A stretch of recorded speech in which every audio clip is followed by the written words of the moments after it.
So, describe a positive change in your life.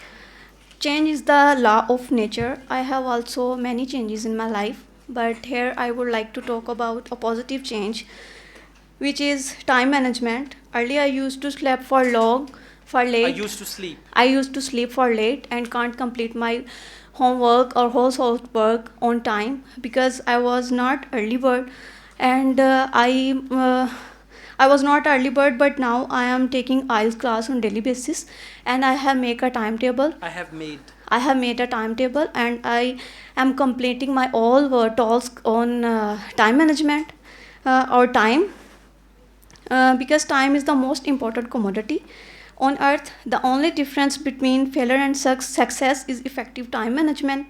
We can buy gold and silver, but we can't buy time. Once time gone, never come again. I'm Okay, thank you very much. Now, see, the last part of your answer was about time. Topic is describe a positive change in your life. So, you should mainly talk about positive change. Okay, Positive time change. management is the positive Yes, change, sir. but don't define time.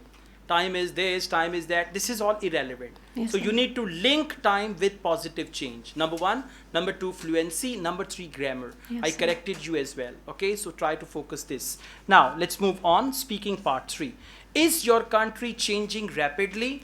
Yes, my country is changing rapidly because Pakistan is diverse country and making progress day by day with the advancement of technology, and it is the positive change for my country. Okay, good. अब जरा थोड़ा prepare कीजिएगा all these topics. Yes, sir. Part 1, Part 2, Part 3, and don't go away from the topic. I Yes, mean, sir. we call it off the topic. Yes, sir. Okay, some part was off the topic, right? Okay. Thank you.